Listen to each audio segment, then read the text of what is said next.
Hey,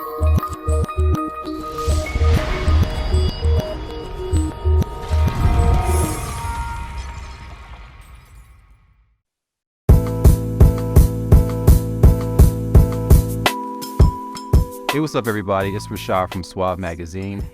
Since it's the month of May, I was able to get a collaboration with Psych ATL to talk about mental health from a Black male perspective. As you know, it's something that I care deeply about because I always try to create a safe space during my interviews and with the magazine. Today, I'm joined by Rodney Blackstock. He's an entrepreneur here in Atlanta with a insurance agency as well as a mental health agency. Yep. All right, so I guess to kind of get started, like, how did you get into the profession that you're in now? Where did that start? Well, I was in the mental health space since 2008 or 2009. I grew up in it, grew up in a foster home, also dealt with family members who suffer from PTSD, schizophrenia, and stuff like that. So once I got out of college and went off to play professional basketball, I had mentors who told me, you know, always important to give back, pull somebody up once you make it. And it just so happened, man, I was passionate about mentoring kids, and I started a foundation called Hoop Life Academy in Greensboro, North Carolina. And I work with a lot of underprivileged kids, a lot of kids with autism, and homeless kids. And I partner with a lot of organizations around the city to like help homeless kids that were living in foster homes, help them get reacclimated back to the community as far as getting in college or getting in high school, setting up bank accounts, financial literacy, teaching them how to groom themselves, male etiquette, business etiquette, and kind of stay with it. I had a buddy of mine who opened up a community support system. He actually played football in college when I was there, and he asked me to help him with his business, and I actually helped him, and we grew one location to about 3 locations, working with skill building, mental health skill building with adults and adolescents on who had anger management, also, you know, PTSD, low self-esteem and stuff like that.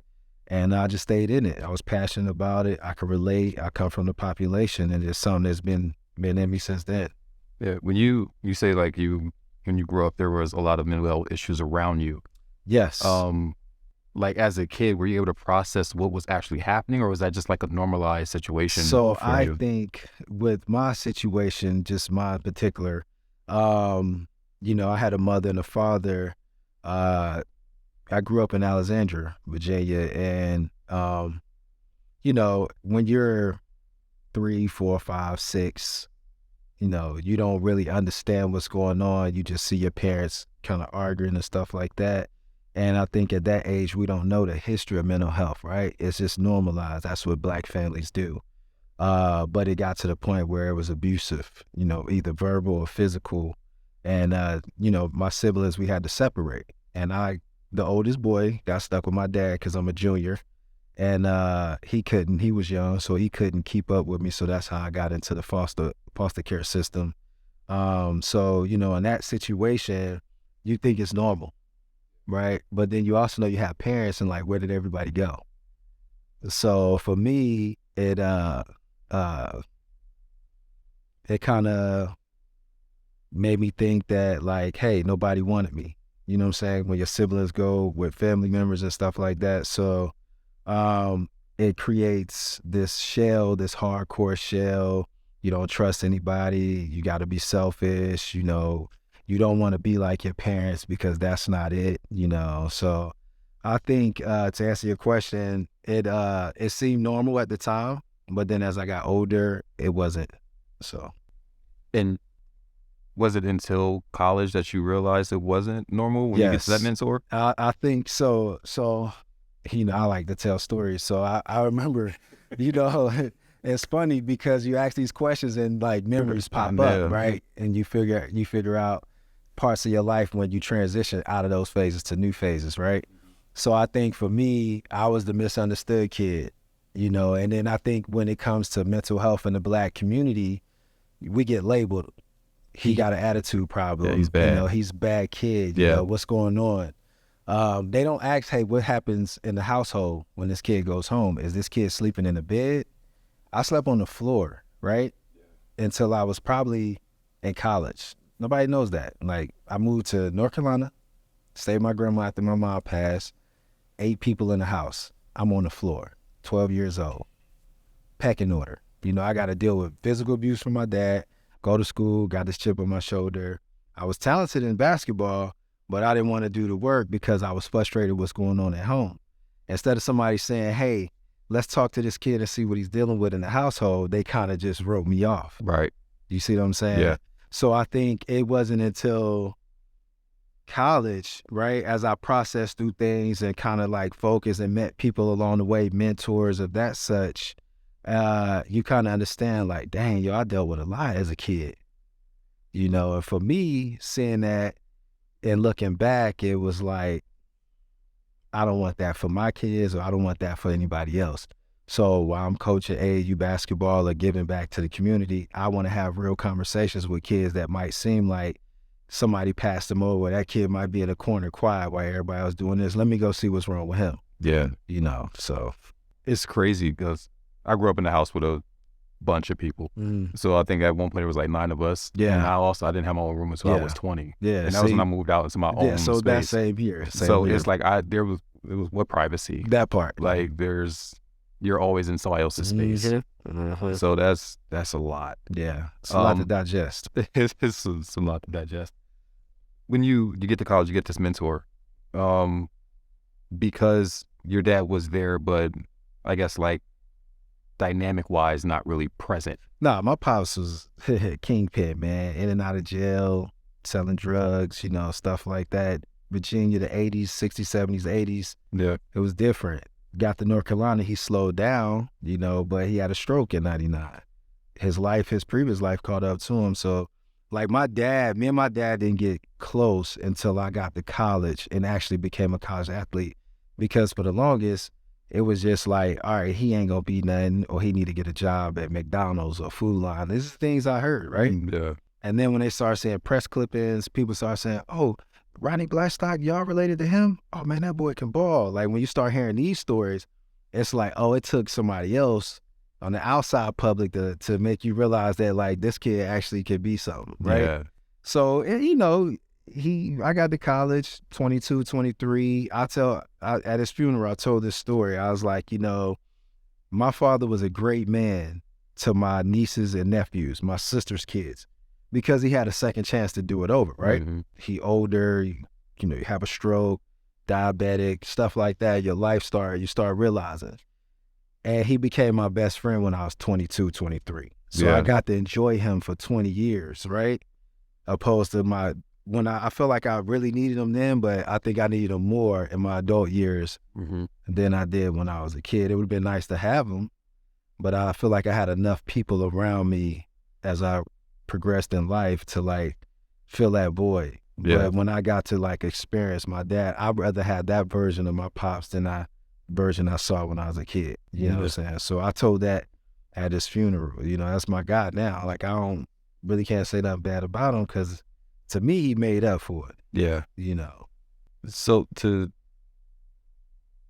be what, 25? And at that point, you've lost both of your parents. I lost my mom at 12. I lost my dad when I was 40. Okay. So, yeah. So what's the reason that you gravitate towards youth to kind of like give them that? Because I feel like that's the most important time in your life, when you're most influential, the part when you're vulnerable, when you need guidance, when you need somebody to love on you and give you confidence and affirm you, is then. Yeah. Because I feel like, especially for Black men, Black boys in the community, because we learn, we got to be tough, we got to be hard. I mean, I feel like I'm masculine, but I'm vulnerable. You know, I'm moody, you know, I cry, you know what I'm saying? I laugh, I'm smart, like I'm tapped into all my emotions, right? And I feel like it's okay. And it's important as a young man you don't always have to be tough. You could be cool, you know, you could be relaxed, you can laugh and tell jokes, you know, and if you need to be hard and watch yourself, you can do that as well, you know? And I think at that age, I think it's important to instill those things into the kids, because it's going to set them up for the future. Right.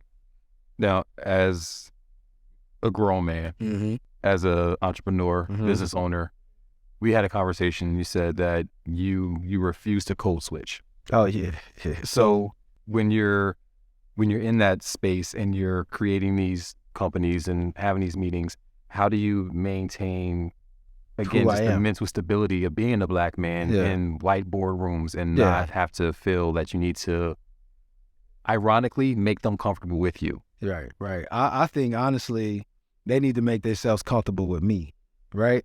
Because if you once you come sit down at the table, that means that I got you. Like I am somebody. Right. You realize like, hey, we need each other, right? Or there's a service that I could provide that you need, Right. and I'm educated enough to do it. If I wasn't, you wouldn't be here. So that allows me to stay in my person when I'm dealing business with anybody. Right. Right? Because one, I'm not going to be at that table if I'm not knowledgeable about whatever it is that I'm speaking about or service that I'm providing, right? That means I'm educated. That means I've experienced in it. I've had success. I failed. I've learned from it, you know? So that's what keeps me who I am in my person when I sit down at the table with anybody, Black, white, Hispanic, like whatever color, you know? So it keeps me who I am. Like I'm grounded.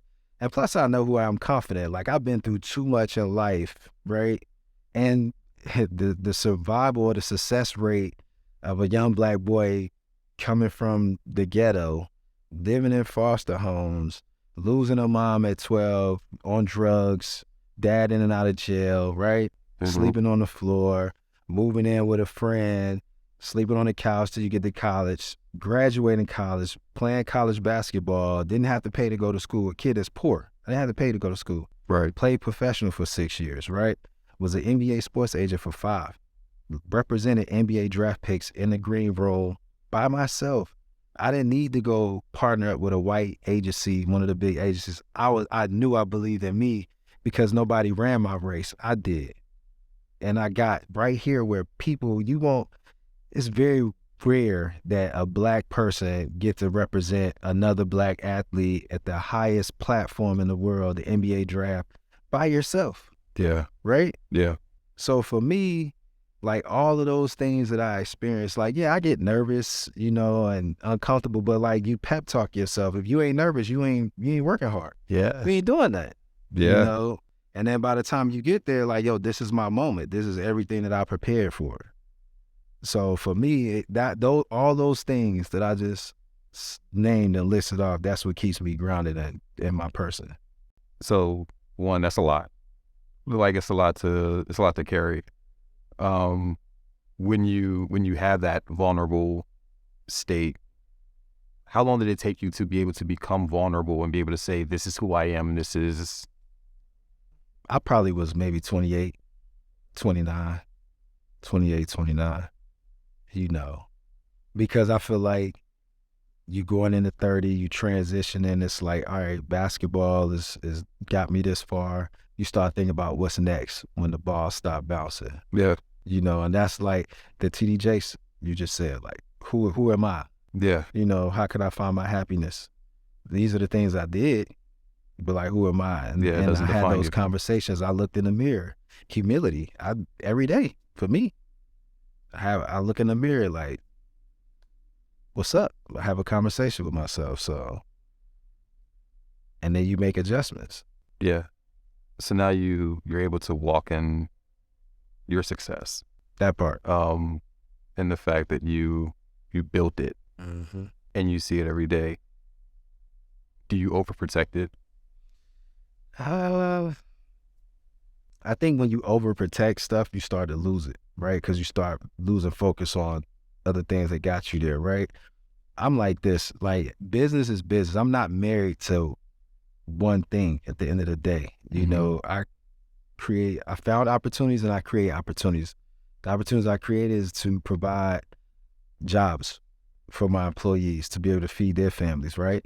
The same thing in the mental health space, my clinicians, my therapists, the counselors, you know, the admin, you know, they're able to go out and work and create a income or a living to provide for their family.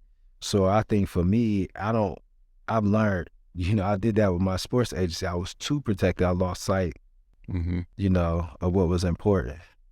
And I said, I'll never do that again. And plus businesses are made to be built and sold anyway at the end of the day. You know, It's you're right. But it's that thing where it's like it's your baby, you don't want to let it go. Yeah, so and that's the problem at times. yeah, my baby, and then I didn't want to let go. I had that moment, and you quickly learn that like you can have another baby. Yeah. At the end of the day.